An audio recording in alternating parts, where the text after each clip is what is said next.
I don't even know where to begin.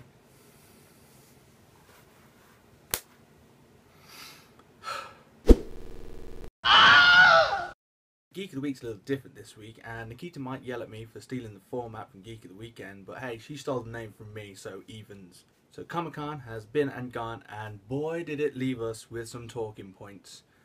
Let's start.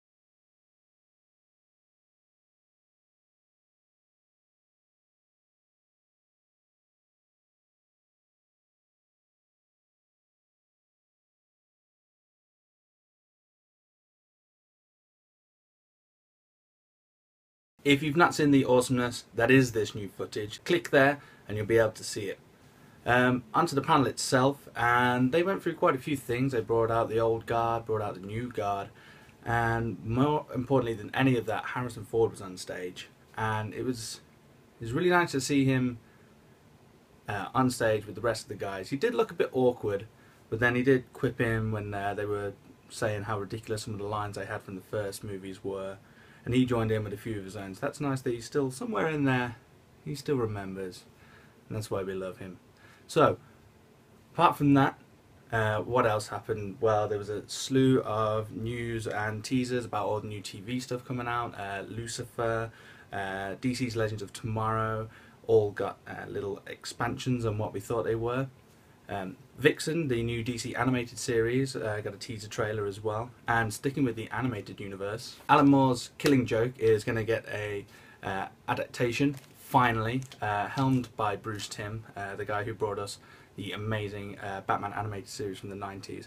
So that should be fantastic. Linking it back into our previous thing, Star Wars, Mark Hamill has always said that if you got a chance to do the Killing Joke, it would be the last thing you did as the Joker.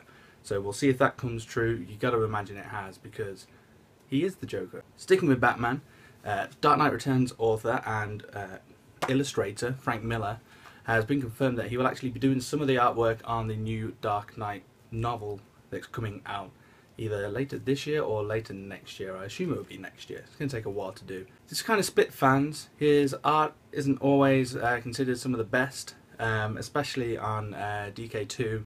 People weren't really sold on what he did with the last one, so we'll see how that turns out. In other Batman news as well, there was some kind of trailer about, Batman and Superman.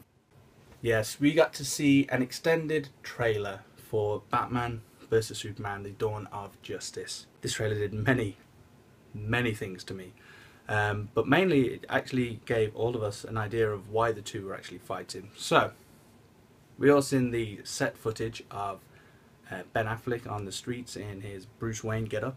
Well, it turns out Bruce Wayne was actually in Metropolis at the time of the attack from Man of Steel, and his building in Metropolis, the Wayne Enterprise building, gets totaled by Superman. So now we have Bruce Wayne, who's seeing this destructive force destroying things, threatening lives, and he's not happy about it. Not happy at all. We got to see tons more in this trailer as well. We got to see Jesse Eisenberg as Lex Luthor, who has hair in the trailer. Maybe that's a wig, maybe it's a callback to the older films. We'll have to find out. There's also a green glowing rock.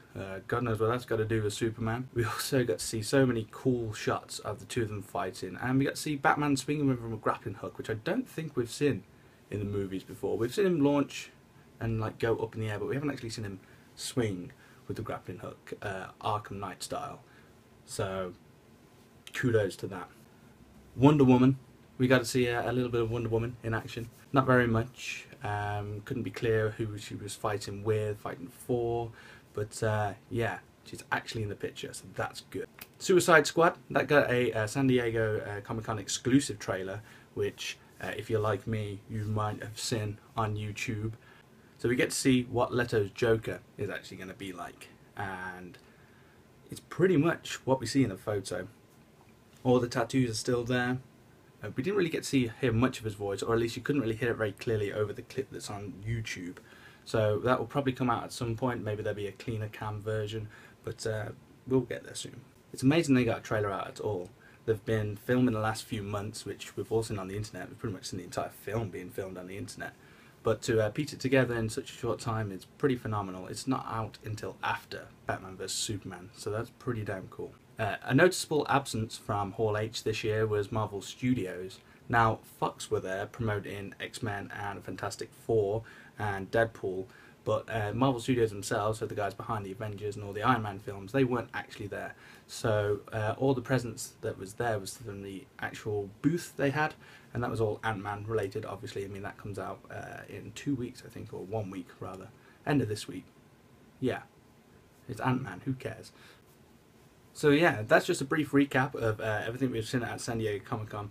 I'll go into more detail about the Batman stuff later in the week. The first DLC for Arkham Knight comes out on the 14th of July, and it features around a story from before this game was set. So you get to see Mark Hamill back as the Joker, as we touched on earlier, in a kind of, it's called a Matter of the Family, and you play as Batgirl, so that'd be pretty cool. So I'm going to be playing that, and I'll talk more about the Batman news that's come out from San Diego over the top of that. So expect more written stuff next week. This is just a there's too much to talk about, I can't possibly write this down situation. And check out Nikita's Geek of the Weekend from the past weekend, and also the one that's coming up, because they are fantastic. Right, thanks guys, see you later. I'm off to play more Batman.